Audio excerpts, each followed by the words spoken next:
people on the internet. So as you can see, I'm in my very packed car because this weekend I'm going to be giving myself an artist residency. So if you don't know, an artist residency is basically a type of sort of like work vacation is the best way I can describe it, where it's usually like you go to a location, you just focus on making art for a week. It's like a writer's retreat, but for artists.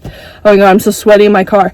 But me, my sister, and our friend are gonna go take a camping trip, and I'm going to be using this as my own little DIY artist residency because, you know, there's a lot of artist residencies in the summertime. However, I did not apply to the ones that I was supposed to apply to, so next summer. But I want to do an artist residency in the future, but like the experience of an artist residency is something you can create at home with a weekend, and that's what I'm going to try to do, is give my own artist residency weekend to myself, where I'm going to go in the mountains and I'm going to really focus on my craft and just spend as much free time as I can making art. And I set some goals for myself, but mainly I just want to go, I want to hike, I want to explore, I want to be with nature, and I want to get in tune with my muses with art, because a lot of my inspiration comes from spending time outdoors, and I love camping trips. I'm very inspired by all the camping I did growing up, and in the summertime in nature in the mountains. I do a lot of landscape painting, so it'll be really great for that.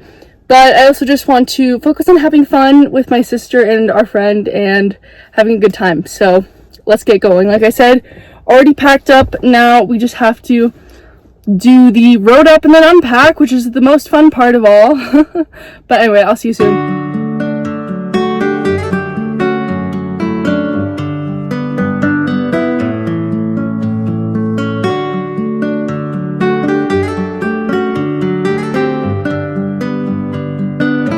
It's super windy out, but we just got here and we're currently unpacking, and then after that I'll be able to draw and we'll be eating some dinner. Oh, that's good.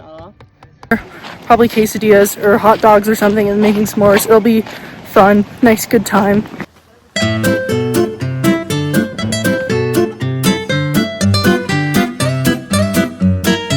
I'm having the worst allergy attack of my life from the horses. This one has a heart on its forehead. It's got a little braid. Yeah, it'll allow you to pet it. Look at this diva with braids. But I went to the gift shop because this place is so bougie. They have a gift shop, and I bought allergy medication, and now I'm in the fancy bathroom. So I'm really not camping very much. I'm very much glamping, but I like this place, so you know, it's justified. But hopefully I don't get too sleepy, but at least I won't be sneezing.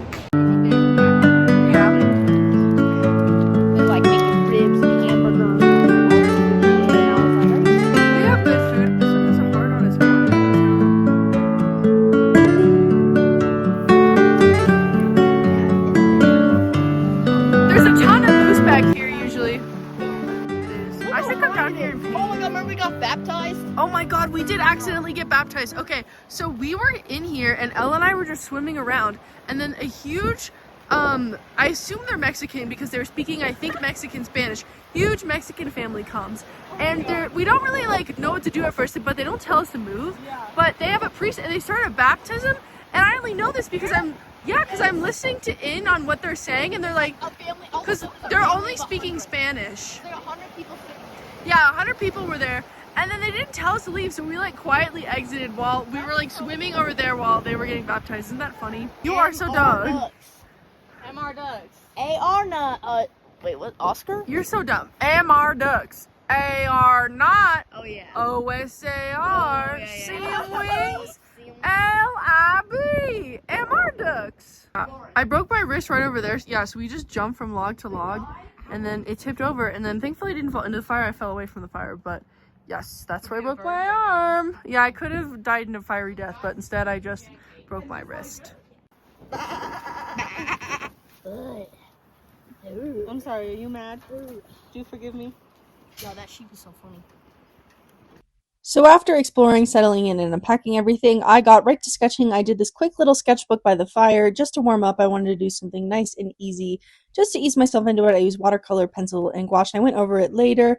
I just added some touch-ups because I felt like I just couldn't get the nice brightness of the fire right now, but I just did that later. And like I said, my sister and I hung out by the campfire, and here I am switching to colored pencils. But while we were hanging out, a moose came by, and we think it's the same moose that maybe visited my sister in the night later. But there's just a ton of moose walking around this campsite. The reason why we go to this campsite every year is because you're almost guaranteed to see moose, and they're cool to see in the wild, even though they're kind of dangerous, so keep your distance. Hey guys, moose, you're about to walk into a moose. Close to baby moose.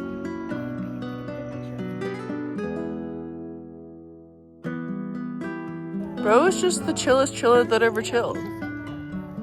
He's just having a snack. He's eating our dinner with us. Gotcha where I want ya. Now I'm gonna eat ya. What did you two hooligans do? I'm so dumb.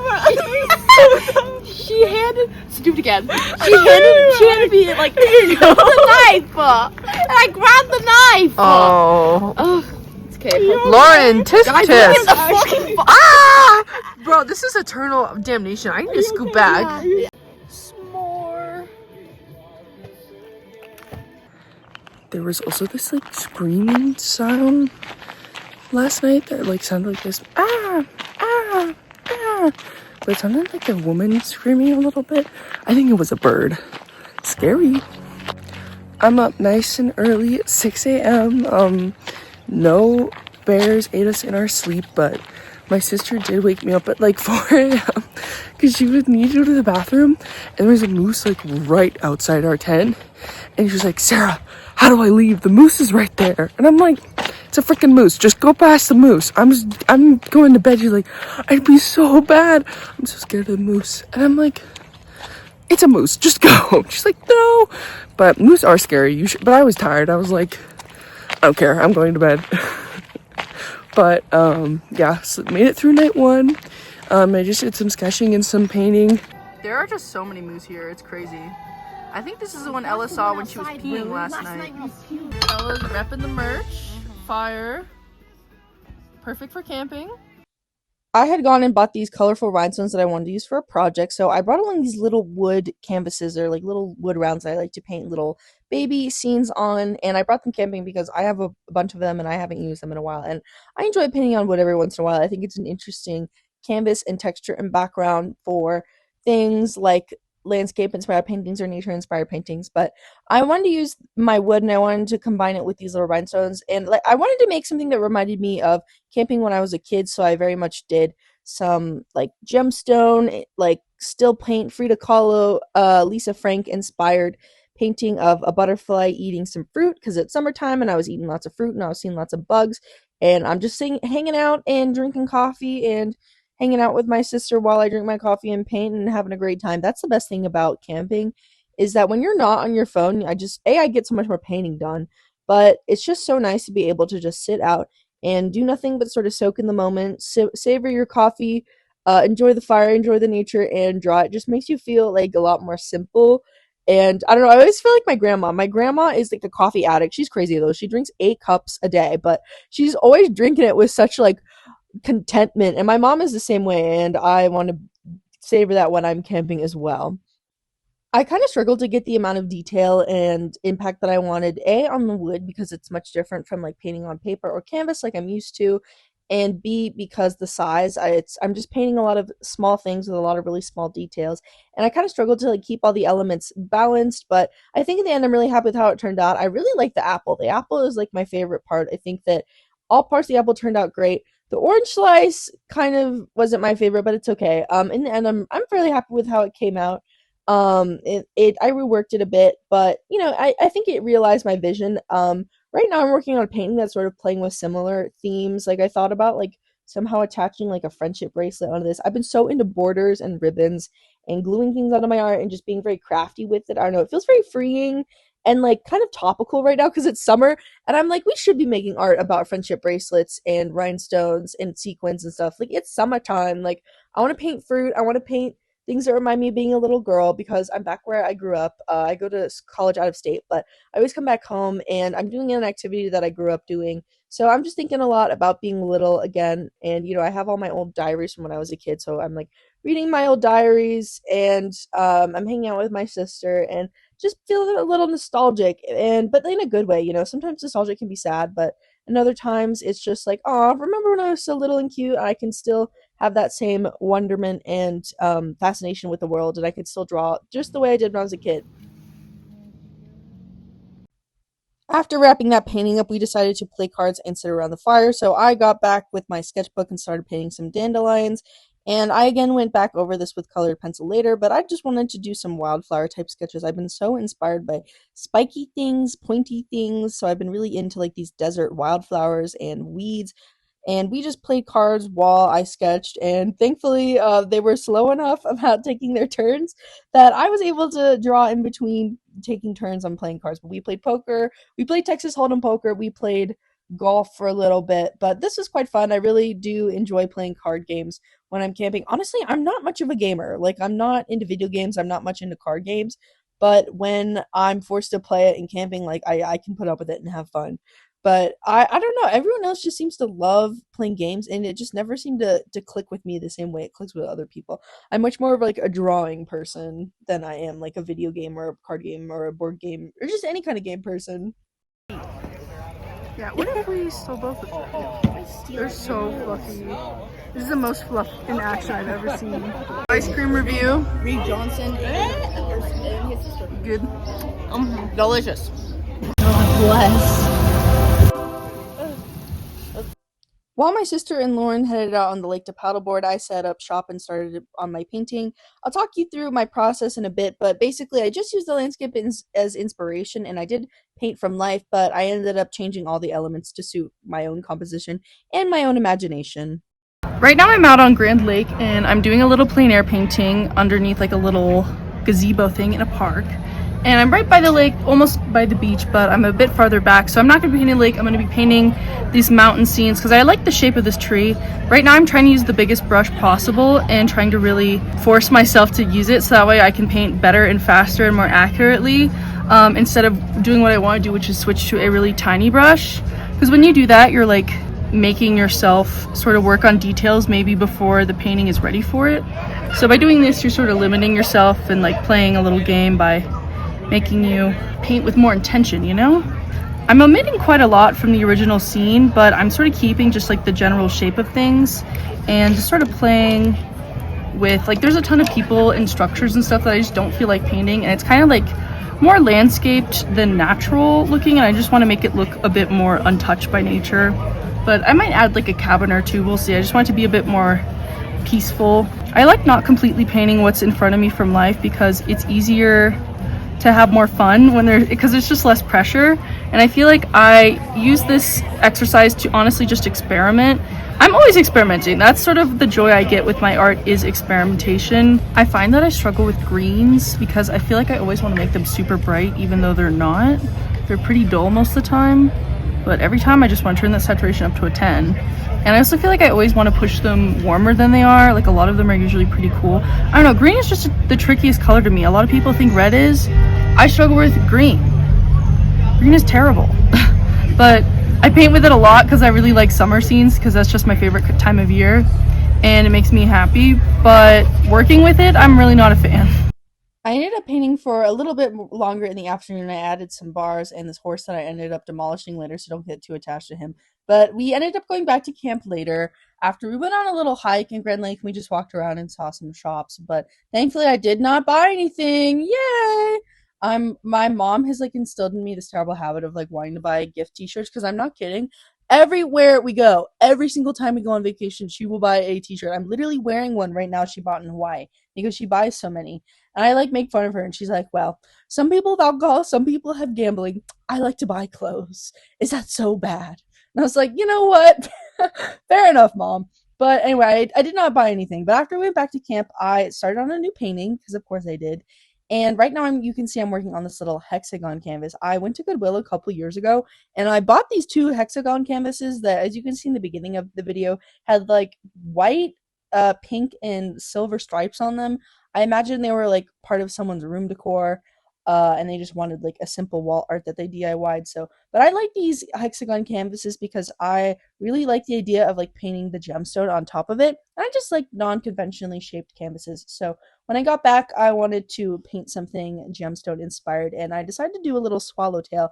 And I made it pretty small on here because my original plan was to make it like a kaleidoscope, like you were looking through a gemstone and you could see like the pattern repeated all around it, like in a sort of like a mandala. But after I painted it, I wasn't really sure if that was the move. But as you can see in the beginning, my process for this is really just creating a lot of lines in the shape of the canvas and then filling all of those lines in with triangles. And you want all the triangles to be pointed inwards to like either the part of the gemstone that you're working on or the absolute center. And that's just sort of how I structure everything. The value doesn't super matter. I generally like to reference different pictures of gemstones while I'm painting, but I by no means follow them accurately. I most of the time it's just based on what I think will make it look good. And a lot of the trick of making this look good is that you need to sort of choose like a dominant part of the structure to really highlight, because once you add in all these diamonds, like as you can see right now, it gets kind of fuzzy. So like if you emphasize like a different part, like one part of the structure more than others, it will like sort of make it pop. So in the end, I sort of highlighted this like Star of David's structure that's in the center, just to sort of draw the viewer in and make it closer. But you just want to make sure which parts and which sections that you're highlighting and which ones are overlapping. And making sure all your lines are really clean is really important. So once I went home after done camping, because by this point that's pretty much all the art I made while I was actually at the campsite. But after I got home, I went back and kept working. But as you can see here, I'm using my paint markers and I'm using a lot of different color variety and my ruler, just trying to get those lines as straight, as clean as possible, because that will really help sell the illusion. I can't decide what to do with the border, so I'm just going to play around with my iPad until I draw something I like. I'm thinking like I was drawing this like stained glass idea and I kind of like that, but I'm just going to keep playing around on here until I get something that I like, and then I'm going to transfer over there because I like this butterfly, but it was just looking too plain, and I started doing this and I'm like, wait, this has potential, but I want to play around with it before I solidify it on canvas over there.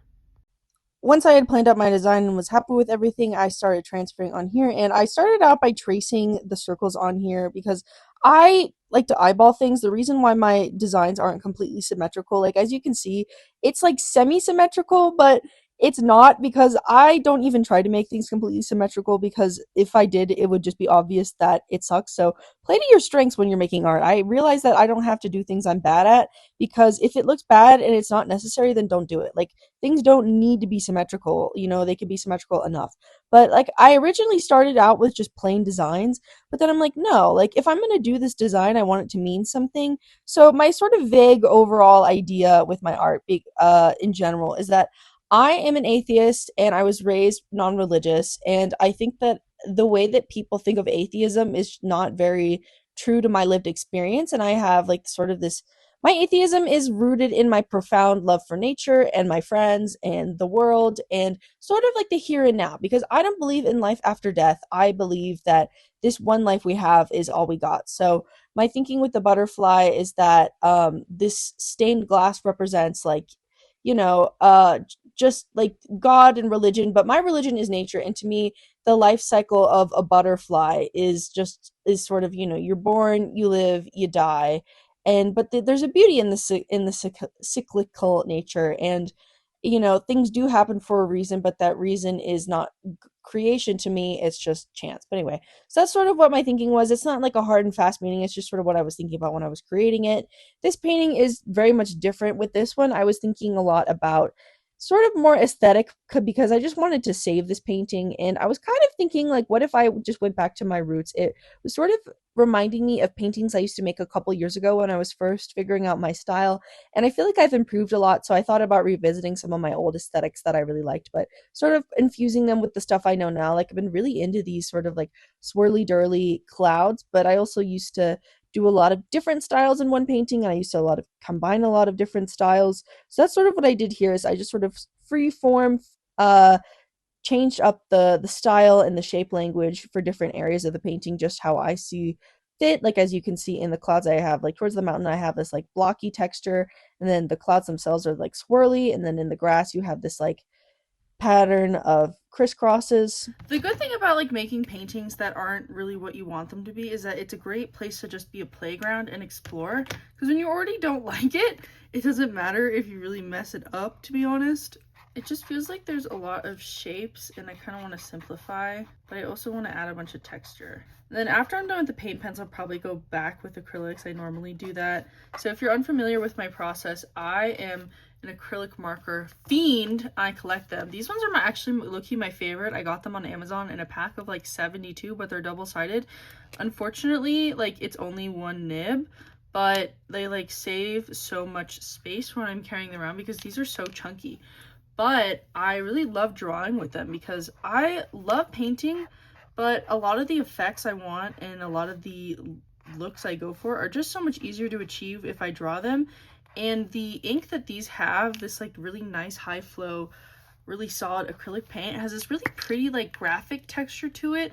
And the colors that they come in are just like these super pigmented, like flat, a lot of times like more neon brighter colors. So I just can get the best effects and the best color ranges that I want when I am really just combining as many colors as I want from both my normal acrylic paint, my fluorescent acrylic paint, which I also love, and my paint markers. My fluorescent acrylic paints are how I achieve like these really nice saturated effects in a lot of my paintings. So I really like to use like this fluorescent blue. That's what I actually did the underpainting in, was this fluorescent blue. And I think actually this painting is low-key losing some of the blue that I want in it. I kind of want it to be like green, yellow here, and then like gray blue in the background, but we're getting somewhere. It's certainly looking a lot better already. I have like kind of like, this is kind of like reminds me of work I used to do like a couple summers ago. It kind of is a throwback to that, which I'm not mad at. Like, you know, I just want to push that from where it used to be. Like right now it just feels like it's pretty, but it's just below my skill level. So I just want to see how far I can push it. And like I said, because I already started out not liking this piece that much, I can kind of push it till it breaks, and if it breaks, that's totally fine. But sometimes instead of breaks, it breaks through. So experimentation and play is just a really vital thing that I personally always want to keep doing, keep trying. And I feel like, I don't know, I talk about this all the time, but I just have so much more fun when I'm constantly in this state of play. Keeps me young, keeps me a spring chicken. I feel like there's a lot of talk, especially for younger artists, when it comes to like stressing about an art style and really solidifying an art style. And like low-key, I stress about it a little bit, but like I only stress about it when I'm like curating my art online, as like stupid as it sounds. Like when I'm making my art in person, I don't post everything I make, definitely not. At least not on like my Instagram, which I think of as like my most, or one of my more official social medias that just has the most content on it. But I just am I make so much stuff and I struggle to curate it once I'm done making it. When I'm making it, I really am just free flowing wherever the wind takes me. Sometimes I feel this pressure to make stuff that like will do well in one regard or another. Like, I'm not gonna lie, sometimes I sit down and be like, I'm gonna make this painting so I can sell it. Or I'm going to make this painting so it can do well on social media. And like, you know, it's honestly, to me, like a lot of people think that's really like bad. I don't think it's the unhealthiest thing. I think as long as you don't get caught up in the rigmarole of social media, just don't get discouraged by the bullshit and like the fact that your work is probably not going to get the recognition that it deserves. Like, you know, I have been posting on my art Instagram since I was in 8th grade, and I just reached 5,000 followers. And I am, you know, as proud as I am of 5,000 followers, in the big scheme of things, it's not very much. And if you're like a social media artist who's like not getting the recognition that you want, it can be kind of disheartening when you put a lot of like time and effort into things and it just doesn't do well in the Instagram. Like, you know, I low-key, my Instagram, I think I'm shadow banned right now, so it's a little frustrating to me. But like I said, as long as you just don't let it like frustrate you. I use the like for like this last week, I was like, man, I'm kind of annoyed that Instagram is like shadow banning me, because like I work really hard on my Instagram, but I'm like, you know what, I'm just gonna use this as motivation to make really, really good art that people cannot help but like sharing and appreciating, or at least that's gonna be my aim. So that way Instagram will unshadow ban me. So if I'm like, if I just make really good paintings and like really buckle down and like try to come up with something that I can be proud of at the very least, then maybe other people will also like it. And if you use it sort of like as a stick and carrot, like I said, nothing serious. You don't want to, you know, get yourself where you're relying on Instagram for validation and for your self-esteem, because guess what? You will lose your mind. Like, have you ever noticed famous people are crazy? That's a reason. So as long as we're just chill about it, it's kind of can be a good motivation. And I think a lot of artists, at least a ton of my friends who are extremely talented, like, you got to keep in mind, like, I do go to a very nice art school and all my friends are so extremely talented, you wouldn't even believe it. And a lot of them are like hesitant to make art accounts because they're scared of feedback online. They're scared of, like, you know, relying on social media for validation. And I just think it's so interesting, like, you know, it's not just people who maybe are like complete beginners who have this fear. Like, I think artists of every level can really have a lot of anxiety about putting themselves out there. And I also have anxiety about putting myself out there. Like, I talk to my friends about it all the time. I think that the way I present on social media, like, is cringe to me. Like, I don't think I'm cringe, obviously, but it makes I have to quell the cringe I have for putting myself out there. Like, you know, like, that's a thing I have to deal with whenever I post, because I'm always like, man, I'm so annoying. And I deal with it by like joking to people in my life, being like, yeah, they're like, oh, I saw you on Instagram. I'm like, I bet you did. Because, you know, it's embarrassing to like act like an influencer to like people who you know in real life, and you're just like, oh god. But I think that a lot of people are actually really understanding, and low-key, when I like make these self-deprecating jokes about how annoying it must be to follow my ass on Instagram because I post all day every day, they're like, no, I love your Instagram, I think it's entertaining, I love it, you're like my personal influencer. Like, people like to know like a little micro influencer celebrity. Like, people think that's fun. Like, when, and I mean that like not and by any means of like followers, like literally when my friends and I, like during my freshman year of college, we all were pretty active on having like Instagram spam accounts where we would all just like post different pictures of ourselves and like, you know, like artsy fartsy pictures because we're art students, and just write little captions about our days, and like usually like basically as a digital scrapbook. And keep in mind, this is completely private on Instagram, and it had like 12 followers or whatever, but like every time one of those showed up and like I was in it or I like saw them post, I would be like so excited, be like, oh my god, my niche internet micro celebrity posted. I'm like, oh my god, I'm featured on my friend's spam account, like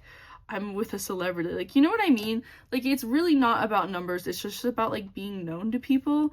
And no matter how big the number is that you are like known to, kind of any number is significant when you really put it in perspective. And like, when you think about the amount of people who are like taking time out of their day to like watch your stuff and engage with your stuff, it is really mind-blowing, kind of no matter how many people that is. Like, if you're in a room and it's one or two people who are like telling you they like your work, like that feels great, let alone hundreds. Like, you know, it's a thing you got to remember to keep social media from stealing your soul, because it's pretty soul stealing. You know, I think everyone sort of gets bogged down by it because it's just you give it so much for so little in return if you're an artist, because so many other types of content creation that is way more favored by social media algorithms is like so much easier to make. Like, I was watching videos about AI slop, and you know what, guys, the AI shit is low-key so scary. I'm less scared about it replacing our jobs now. I'm more scared about like the social implications of it, like people who use it as like for therapy, and like, oh my god, who are like in love with the AI. Or I was watching one that was like people who are like worshiping AI from like a religious standpoint and like treating AI like a god. I'm like, oh my god, this is so bad. I don't like, forget stealing the jobs, that's terrible. Why are we treating it like it's a deity? Like, that is low-key more concerning to me. So that'll be interesting to watch develop as life goes on, and I get to watch technology develop and AI develop. I sort of feel like it will be similar for me watching AI develop as it is like my parents like watching the internet develop, because the way it is now, I'm pretty sure AI is like going to be pretty damn insane, and it sort of does seem like we've all agreed it's the future. Maybe not a good future, but unfortunately, it seems like we kind of agree cat's out of the bag on that one. I mean, who knows? Stranger things have happened. But, you know, at the very least, there's like hopefully a few benefits, like humanitarian things that will come out of it, and hopefully not every single project is used for evil. We can only hope, you know, because technology by itself really is nothing. Like, I was watching this video, and a lot of the people who are talking about AI, they're like, AI is sentient, and I'm like, because it says so, and I'm like, dude, it says that because you asked it to say that. Like, AIs are like mirrors.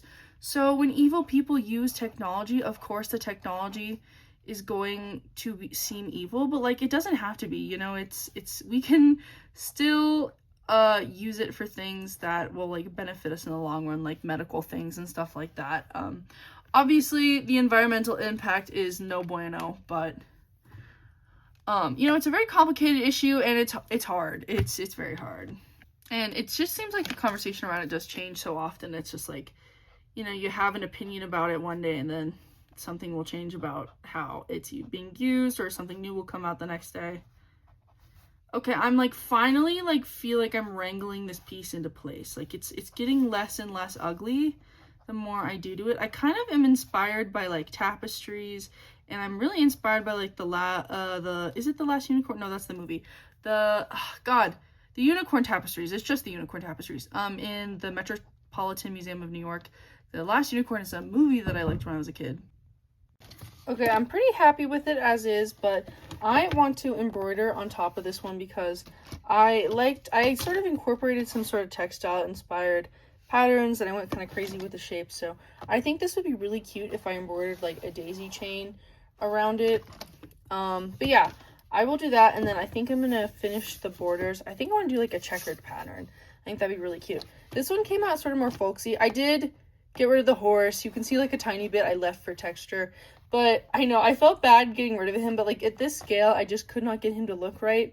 Whereas like these buildings didn't bother me that they're like cartoonish, but the horse, I couldn't get him to where I liked him, so I decided to get rid of it. And you know, that way I can focus more on the building, and then once I added my little daisy chain, I think that will make it extra cute, and it won't matter that I murdered the horse. But I'm okay with this painting now. I think it came out pretty fun. I think it'll be extra cute once I add a little embellishment to it, but this was fun to work on and doodle with. I'm pretty happy with it. I like these aspens. Like I said, I was inspired by The Last Unicorn Tapestry, and I liked all the foliage in that one, and I really like this little area down here. So I think it was a success that I brought it back from where I didn't like it.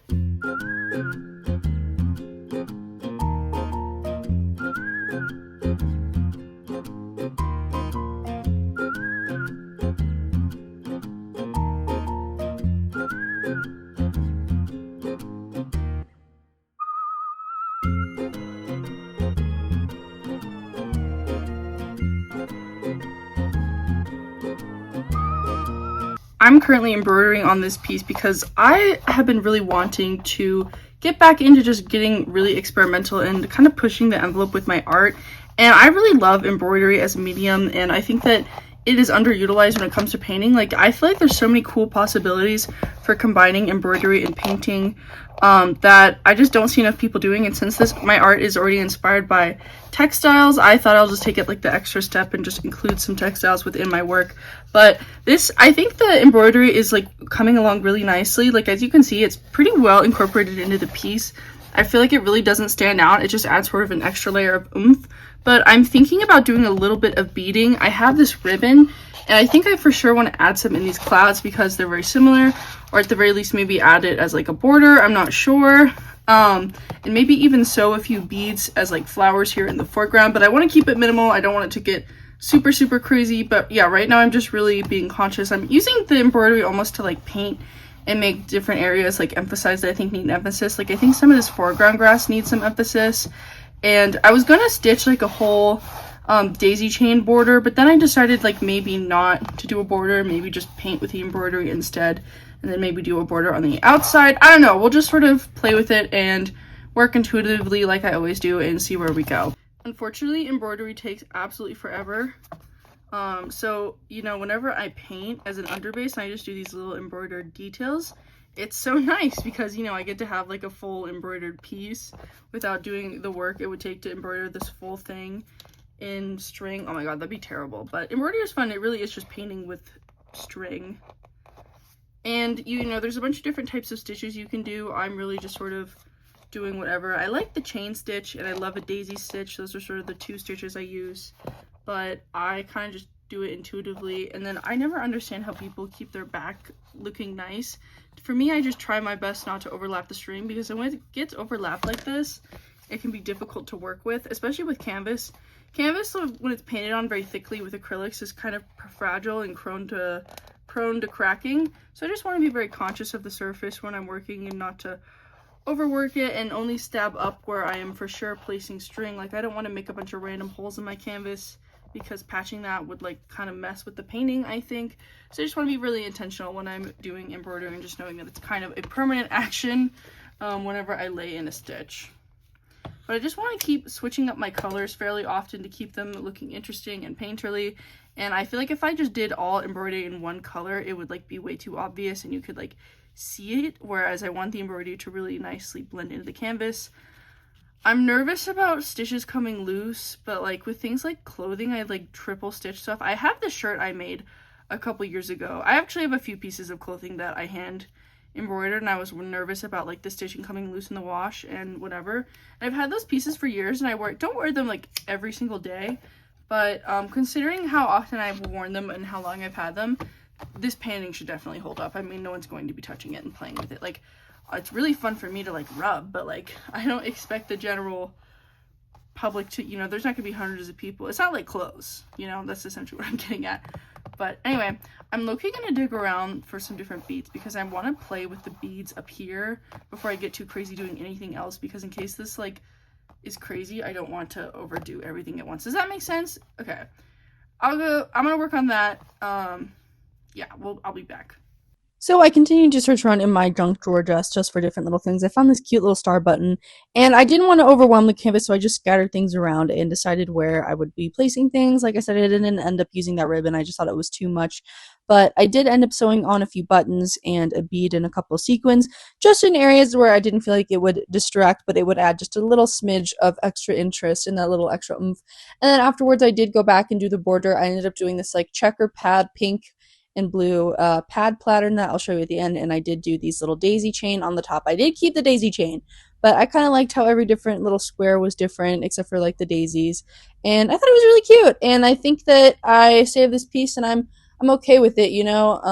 I'm happy that I made it, and it's quite the journey, but it came out all right, and I'm really happy with all the other work I made. This was a sketchbook spread I made about while I was sitting around the campfire. This was my other butterfly piece. I feel like all the pieces I made on this camping trip were very cohesive. I definitely feel like I made like a body of work rather than like just a bunch of one-off pieces. So that is all for my DIY artist residency weekend. Let me know what you think. Let me know if you're going to try this out yourself. I think it's a really valuable thing to just take a weekend to yourself to just focus on your work and your craft. Like and subscribe. I'm Sketchbook Sarah everywhere. Let me know your thoughts in the comments below. Have a great weekend. Bye!